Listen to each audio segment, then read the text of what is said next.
Mon nom, c'est Mylène Brackenridge. Ça, c'est Lucie Jolicoeur, qui a 11 ans.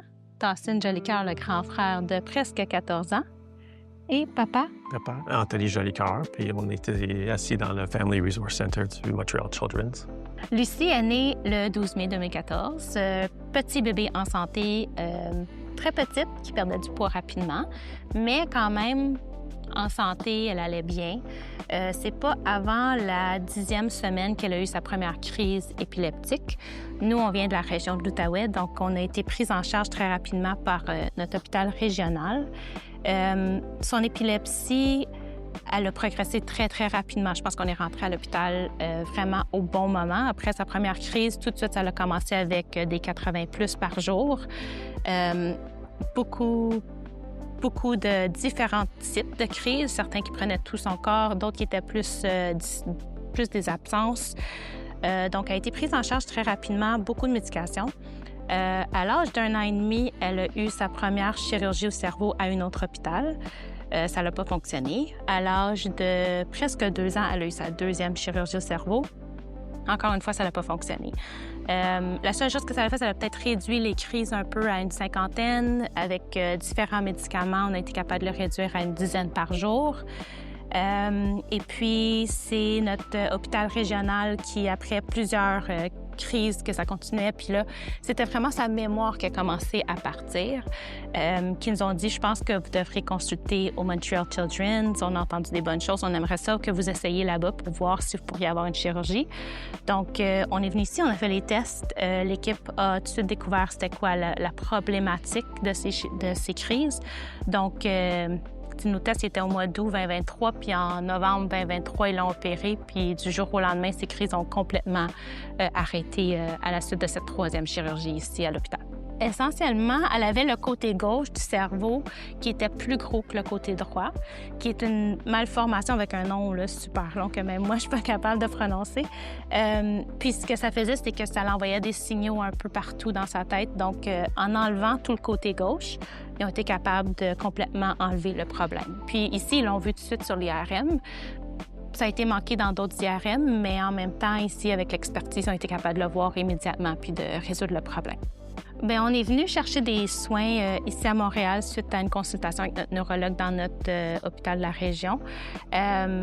Pour lui, c'était essentiel qu'on vienne rencontrer l'équipe. Il y avait d'autres familles qui avaient discuté des bénéfices de l'hôpital ici puis comment bien il avait été accueilli. Donc, il nous avait suggéré d'essayer. C'est sûr qu'on avait peur, là, une 3e chirurgie, mais on a suivi son avis puis on est bien content qu'on ait fait ça. Donc, dès notre première arrivée ici, on le savait que ça allait bien puis que tout allait bien aller. Vivre au quotidien avec un enfant qui a plusieurs crises par jour, c'est stressant. C'est beaucoup de coordination de notre part parce que c'est sûr que les deux, on travaille quand même. Donc, au tout début, c'était les grands-parents qui ont été capables de l'apprendre pour nous puis qui étaient quand même très bien formés. On est chanceux qu'on a déménagé la maison d'à côté. Donc, ils ont pu vraiment beaucoup nous aider à prendre soin d'elle. Une fois qu'elle a commencé l'école, c'était le soutien personnel de l'école. Sa professeure, qui est extraordinaire, sont capables de reconnaître les signes parce qu'après les chirurgies aussi, les convulsions changent tout le temps un peu. Donc, c'est de vraiment porter attention à l'enfant puis de s'assurer qu'il y a plusieurs soins. Tu sais, il y a des médicaments d'urgence à donner à certains moments. Il y a de s'assurer qu'elle est bien du point de vue de vitalité. Donc, eux autres, ils ont vraiment été essentiels pour nous, pour qu'on puisse avoir une vie un peu normale, que je dirais, mais quand même très stressante. Et puis, beaucoup de courses en dehors du bureau pour se rendre à l'école ou chez les grands-parents très rapidement. Donc, pour Dawson, vivre avec sa petite sœur, c'était beaucoup. Lui, il avait 3 ans quand elle est née. Puis, dès le début, là, il était vraiment attentif à ses besoins. Une de ses chirurgies qu'elle a eues dans le passé, c'est l'implant d'un stimulateur du nerf vague, un VNS qu'on appelle, Vagal Nerve Stimulator. Et puis, ça fonctionne avec un aimant. Donc, quand elle avait des convulsions, souvent, elle courait pour l'aimant. Ou, tu sais, je me souviens toujours quand elle avait des longues crises, tu sais, moi, il fallait que je la regarde, mais lui, il se mettait la petite tête en avant de la mienne pour la regarder aussi. Il a tout le temps été vraiment attentionné à sa petite sœur. Là, ils ont vraiment une belle relation ensemble. Mais c'est sûr que ça a été difficile pour lui. Son normal, c'était pas le normal de ses amis. Puis ça continue encore aujourd'hui. Son normal est très différent de le normal de ses amis, mais Dawson a tout le temps été vraiment son soutien numéro 1, là, son petit cheerleader, c'est lui. J'étais habitué à aller chercher l'aimant pour le VNS, puis de l'aider, puis plein de choses. Si elle avait besoin de quelque chose, j'avais de la patience pour l'aider, puis tout. Puis, ouais, c'est une normale journée, mais pas normale pour les autres. Ils peuvent comme juste aller, puis faire leurs choses normales. Mais moi, je faut comme être avec elle. Si elle veut jouer avec moi, il faut jouer avec elle. Puis eux, ils ont comme pas de besoin de stresser pour une chose. Puis moi, j'ai besoin de ça. Donc, pour Dawson, la différence entre lui et ses amis au quotidien, c'est que sa petite sœur est très attachée à lui. Donc, même quand eux, ils viennent chez nous, elle s'attache à ses amis aussi. Donc, elle les suit un peu partout. Les fois où il a fallu qu'on aille à l'hôpital, lui, ça l'inquiète beaucoup, même quand il est à l'école. C'est des stress additionnels que ses amis n'ont pas, que lui, là, puis qu'ils comprennent jusqu'à un certain point, mais ils ne comprennent pas toute la réalité de Dawson dans son régulier. On peut dire que l'hôpital de Montréal pour enfants a changé la vie de Lucie, c'est certain. C'est jour et nuit depuis le 16 novembre 2023. Avant, tous les jours, elle était vraiment comme un peu dans un nuage. Elle était là dans la vie de tous les jours, mais très, très fatiguée, très... elle disparaissait un peu, là, comme elle regardait jamais vraiment les choses qui se passaient, elle n'était pas au courant de ce qui se passait autour d'elle. Puis après le 16 novembre 2023, c'est comme si le nuage s'est levé. Là, elle est encore beaucoup fatiguée, mais elle est encore très médicamentée, mais en même temps, elle participe, elle joue maintenant au hockey, elle fait du cheer, toutes des choses qu'avant, elle pouvait faire des activités, mais c'était jamais... Plus que là, elle avance. Elle découvre de nouvelles choses, elle commence à écrire, elle commence à reconnaître des mots, ce qui est un gros plus pour elle. Donc, ça a vraiment changé toute sa vie. Puis je pense qu'elle a peut-être une meilleure chance à la vie maintenant à cause de cette chirurgie-là que l'hôpital lui a offert.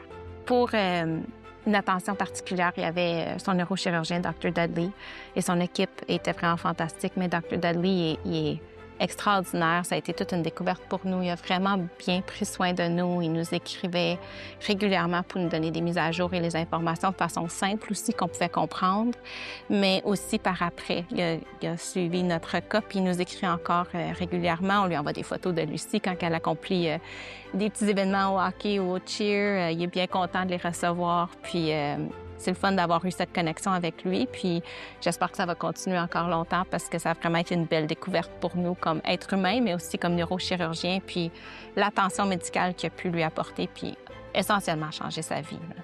Oui.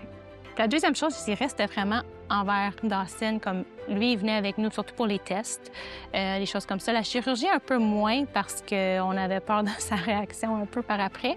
Mais les tests, il était ici tout le temps avec nous. Il y avait une attention à Dawson aussi. Si Dawson voulait jouer à des jeux vidéo, il l'organisait pour jouer à des jeux vidéo. S'il voulait peinturer, il pouvait peinturer. Donc, c'était pas juste l'enfant qui était malade, mais ils ont aussi pris le soin de s'assurer qu'il était bien, puis s'assurer qu'il était correct, ce qui a beaucoup aidé nous aussi à un peu décanté parce qu'on avait peur que lui soit pas bien ou qu'il trouve le temps long ou des choses comme ça. Donc, ça nous a rassurés vraiment beaucoup puis on a vraiment beaucoup apprécié. Comment j'ai vécu ça? Je suis venu à pas mal chaque fois qu'eux ils ont venu. Puis à chaque fois, toute l'équipe qu'elle était avec, ils m'aidaient. Puis si j'avais besoin de quelque chose, ils me donnaient. Puis c'était vraiment comme j'étais là.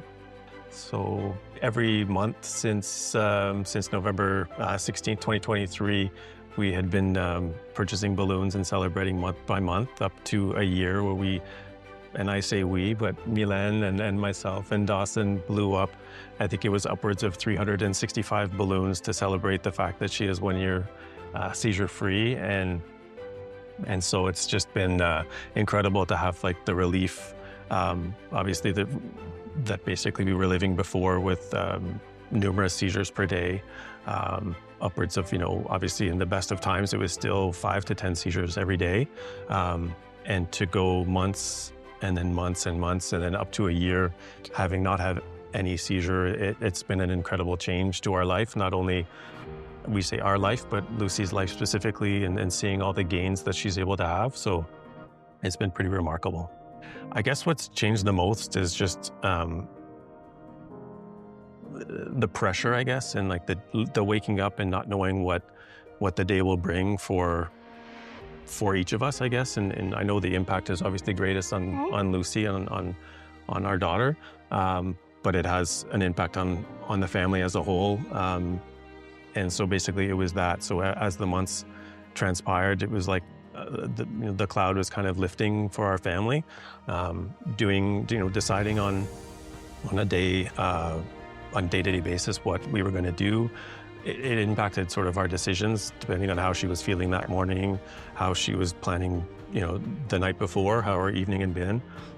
So just being able to kind of get up and just decide what we want to do, whether it's going to the mall, going to see a sports event, or just like, her biggest, as far as she said, her biggest events are like playing hockey and doing her cheerleading.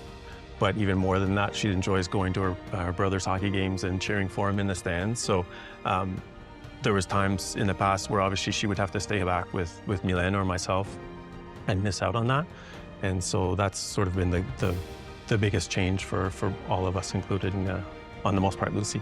Being that we come from the Gala region, coming to Montreal, obviously it's not a quick, well, it is a quick drive depending, but we've always done it ourselves, just relied on our vehicles and coming up early, either the night before, depending on the hours of either the appointments or the surgery dates.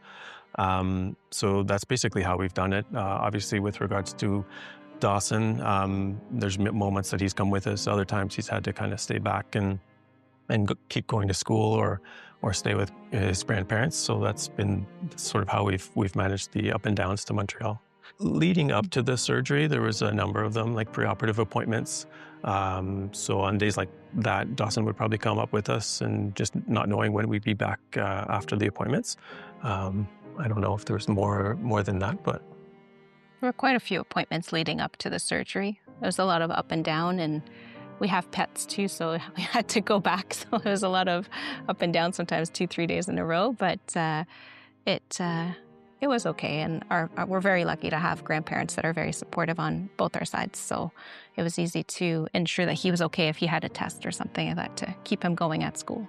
As far as follow-up appointments, there are a few, not too many as there was in the past. So those are basically in our plans to come up, but it's obviously not knowing that there's no need to stay over, book a hotel or stay in the Ronald McDonald housing that we've used in the past. That makes it a lot easier. In terms of leave from work, I think we both have very understanding employers, sorry. So obviously having to take some time off family related, or even use up our vacation leave to kind of fill the gaps from what we need for Lucy's care. So it's always been, from a standpoint, we've been very lucky, I think, to have understanding employers. Lucy is doing very well since surgery. She loves her school. She loves phys ed, music, English. She's got amazing teachers that support her. Yeah, Anglais. And she's very happy. She's bright. She's taking part in everything, which she couldn't always do before. Mr. Mac, yeah, is the English teacher. Isabelle, Mélina, and Catherine have been there for her, and she absolutely loves every second of it. Yeah, she's doing well.